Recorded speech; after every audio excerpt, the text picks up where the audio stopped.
I now give the floor to the representative of Russian Federation. Thank you, President. There was a time when Europe, for many of us, was associated with the Renaissance, the Enlightenment, cutting-edge philosophy, culture, and science.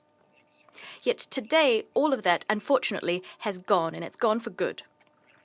Voltaire, Rousseau, Kant, and other leading philosophers have been replaced with the von der Leyens, the Callises, and the Johnsons, as well as other small-time blinkered Russophobes, thanks to their efforts, the primitive hatred for our country, and an attempt to portray Russia as the main threat to pan-European security, is, before our very eyes, becoming the only ideology of European states.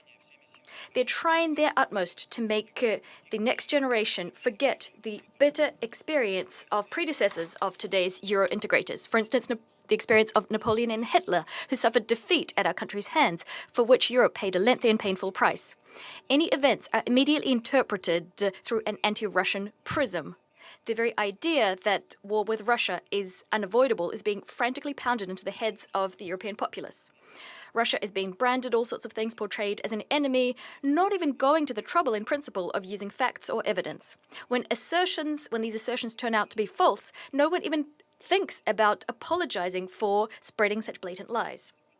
Today, we will have an excellent opportunity to see this for ourselves, given that in the room we have a lot of European extras.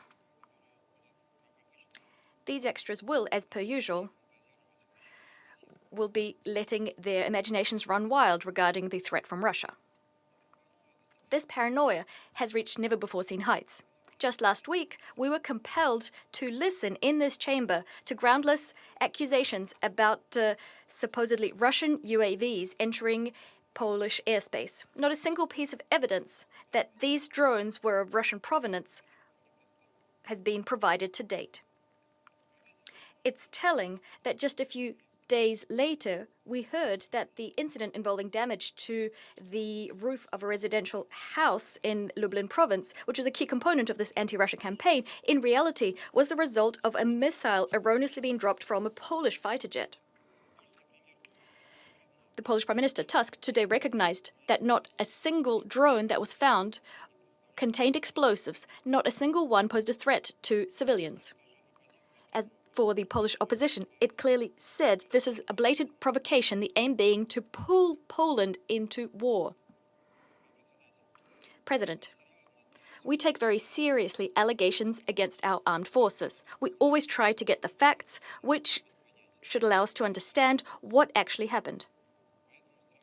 This is why, in trying to get to the bottom of the situation, we immediately proposed for the Polish side to engage in bilateral consultations with us. Yet we didn't get a sensible reaction from Warsaw. This attests to only one thing. Neither Warsaw nor Brussels want the truth. All they need is a pretext for a new wave of the Russophobia campaign they're engaged in. It's very difficult to comment. Our European neighbors are inculpating themselves so obviously. Anyone of sound mind, anyone who is familiar with elementary logic would never say such a situation is normal. But yet, if on every screen, in every social media outlet, on every page, you're being told that Russia is your only enemy, then you might start believing anything and everything. The facts, the evidence here are superfluous. Today, we're compelled to be here to watch part 2 of this spectacle entitled Blame Russia for Everything. Our neighbors have now imagined that Russia is at fault for an incursion into Estonian airspace. As always, there is no proof except the Russophobic hysteria coming from Tallinn, which our Estonian colleague will wax lyrical about a little bit later. As for the facts prove that on the 19th of September, 3 Russian MiG-31 fighter jets conducted a planned flight from Karelia to an airbase in Kaliningrad Oblast, carried out in strict accordance with international airspace use rules.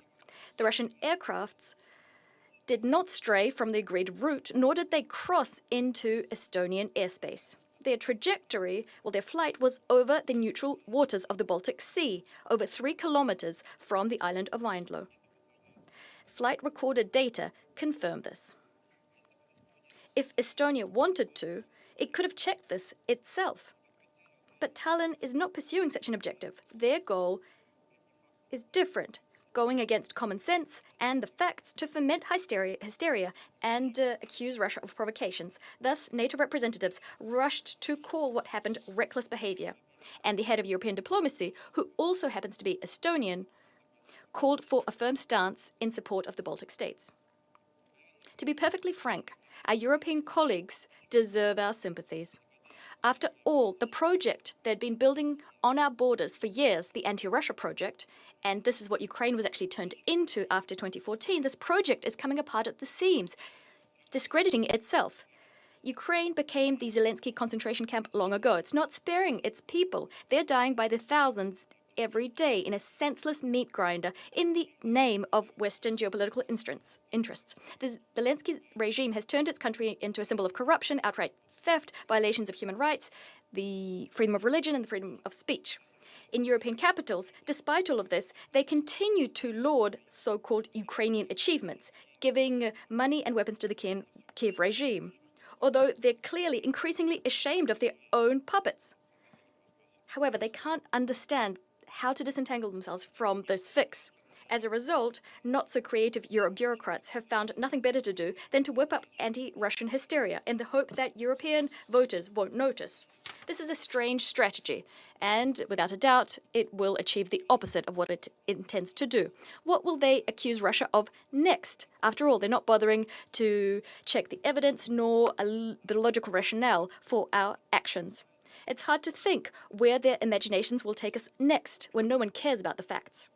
President, without a doubt, we understand that the hysteria of our European colleagues is also directed at trying to return the new U.S. administration, including President Trump, to an anti-Russia course. It's aimed at undermining the understandings and undertakings entered into by Russia and the U.S.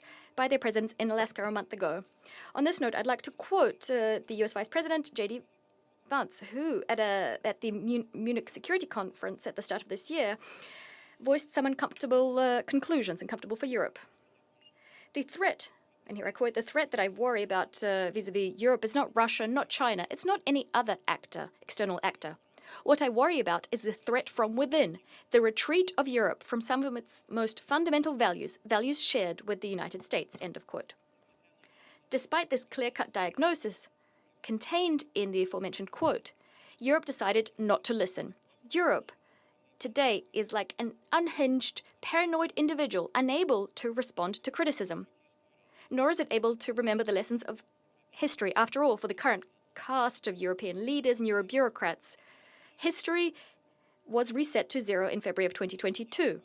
Thus, drawing the lessons of history for today's Europe is bad manners. But this is a very dangerous path. We all know that history is ruthless vis-a-vis those who forget its lessons. Thus, our former European partners, if you want to get hysterical, to foment and to continue levy baseless accusations, go right ahead. But do that without our participation. We won't be partaking in this theatre of the absurd, and you don't need us there. When you decide that you want to engage in a serious discussion about European security, about the fate of our common continent, about how to make this continent prosperous and secure for everybody, we'll be ready. You know where to find us. I thank you.